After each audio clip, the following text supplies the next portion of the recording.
میں ویسے ایک سنی گھرانے میں پیدا ہوا ہوں، لیکن مجھے شیعہ سے بہت زیادہ لگاؤ ہے.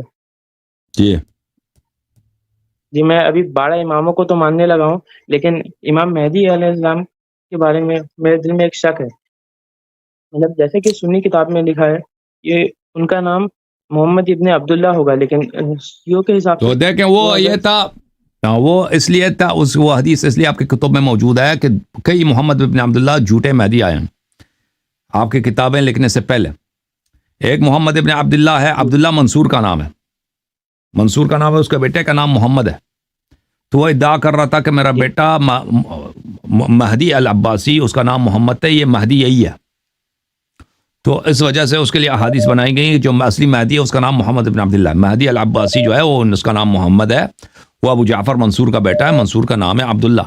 دوسرا جو محمد جو جھوٹا مہدی بنا تھا، اس کی وجہ سے جھوٹی احادیث آئیں، وہ ہے محمد ابن عبداللہ ابن الحسن، جس کو نفس زکیہ کہتے ہیں. محمد ابن عبداللہ ابن الحسن المثنى، وہ امام جعفر صادق علیہ السلام کا کزن ہے. وہ بھی ایک جھوٹا آدمی تھا، امامت کا ادعا کر رہا تھا، مہدویت کا ادعا کر رہا تھا. تو اس کی وجہ سے بھی یہ جھوٹی احادیث دنیا میں پھیل گئی. سمجھ میں آئی نا بات آپ کو؟ جی میرا ایک اور تو آپ کی کتابیں جو ہیں نا سنہ 250 کے بعد لکھی گئی ہیں. یہ سنن ابن ماجہ وغیرہ جس میں محمد ابن عبداللہ کا ذکر ہے، یہ سنہ 250 کے بعد لکھی گئی ہیں. اور یہ منصور کا بیٹا جو ہے 150 میں اس کی حکومت آئی ہے.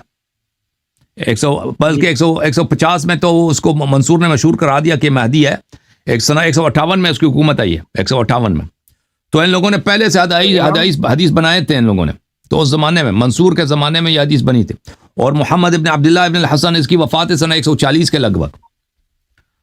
تو ہاں دوسری صدی کے پہلی نصف میں یہ احادیث بنائی گئیں، کیونکہ اس زمانے میں ایسے افراد مہدی ہونے کے ادعا کر رہے تھے جن کا نام بنتا تھا محمد ابن عبداللہ. تو ان کی جو ریکوائرمنٹ تھی نا، ان کے لیے حدیث ان کے لیے فٹ کیا جائے، تو ان کے لیے اس زمانے میں یہ حدیث بنائی گئی. سمجھ میں آئی نا بات آپ کو؟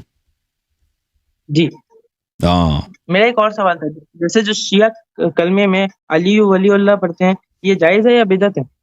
یہ جائز کیوں نہیں ہے؟ شیعہ کتب میں شیعہ کتب میں اس کے حدیث بہت زیادہ ہیں. اوکے، کہ ائمہ طاہرین علیہ السلام یہی کلمہ پڑھتے تھے. اور جو ماتم کرنے کے لیے ایک دلیل دکھاتے ہیں، ماتم کرنے